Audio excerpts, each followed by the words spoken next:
The phone vibrated on the marble table between us. Once, twice, 71 times. I didn't touch it. Across the hotel lounge, she laughed too loudly, tilting her head the way she always did when she thought she was winning. Red lipstick, soft hands folded around a champagne flute she hadn't paid for. She thought she was meeting him, my brother, the upgrade. I watched her from the reflection in the glass wall, my face calm, unreadable. Inside, something sharp rearranged itself. Not anger, not yet. Clarity. The waiter whispered her name. She smiled, already rehearsing her future. Switzerland, villas, quiet money, a man who wouldn't argue back. She had no idea I was already here, no idea that the message she sent, "He understands me in ways you never did," had arrived on my brother's phone first, and then on mine. I remembered her voice weeks earlier, shrill over the phone. "If you want to join Thanksgiving, come wash the dishes." I had replied with one word: enjoy. She didn't know the photos of my villa in Switzerland had already circulated, didn't know her phone would ring itself hollow the moment she saw them.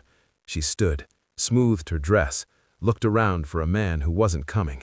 I rose instead. It didn't start with suspicion. It started with entitlement. She stopped asking, started assuming. My brother's name slipped into conversations too easily. Compliments sharpened, comparisons followed. "He listens," she said once, casually. "He understands business." I nodded, filed it away. At night, beside her sleeping body, I stared at the ceiling and listened to my own thoughts breathe, slow, measured, unemotional. She hid nothing well. She just assumed I wouldn't look. A new perfume, a locked phone placed face down, a smile she practiced in the mirror that wasn't for me. Still, I said nothing. Men who confront early lose the advantage. Then my brother called. Not panicked, careful. "She's been messaging me," he said, "about investments." Silence stretched between us. "Send me everything," I said. When I scrolled through the messages, I didn't feel heartbreak. I felt studied, evaluated, reduced to a stepping stone. "He's an upgrade," she'd written. "You deserve better than what I settled for." Settled. That word sat with me for days. I became a ghost in my own marriage. I smiled. I agreed. I played the role she'd already dismissed. Inside, I counted steps, phone records, hotel confirmations, a private investigator who asked no questions. I learned how often she met him, where, what she wore, how she touched his arm and laughed like nothing in the world could ever fall apart. I learned my brother never touched her.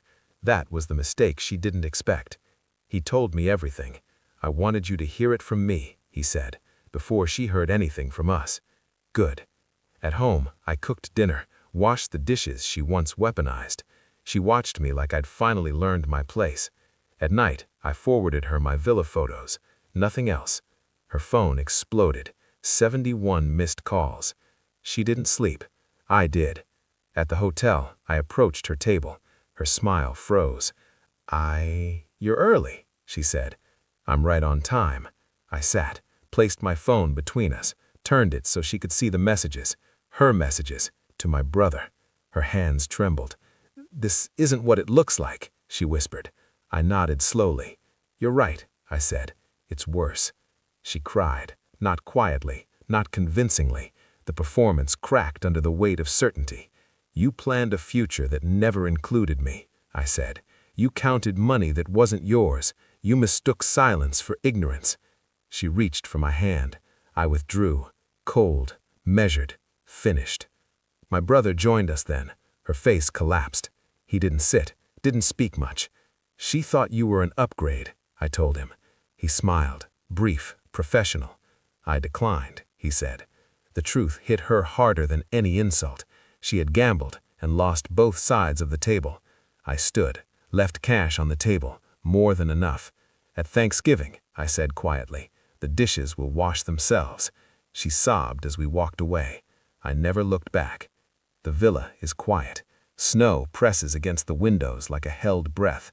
I drink my coffee alone now, slowly, intentionally. She still calls sometimes, less frequently. Desperation has a half-life. I don't block her. Silence is more effective when it's chosen. I didn't lose a wife. I shed a liability. And when people ask why I walk so calmly now, why nothing seems to reach me, I smile. Because once you watch someone trade love for greed, you never unsee the price, and you never pay it again.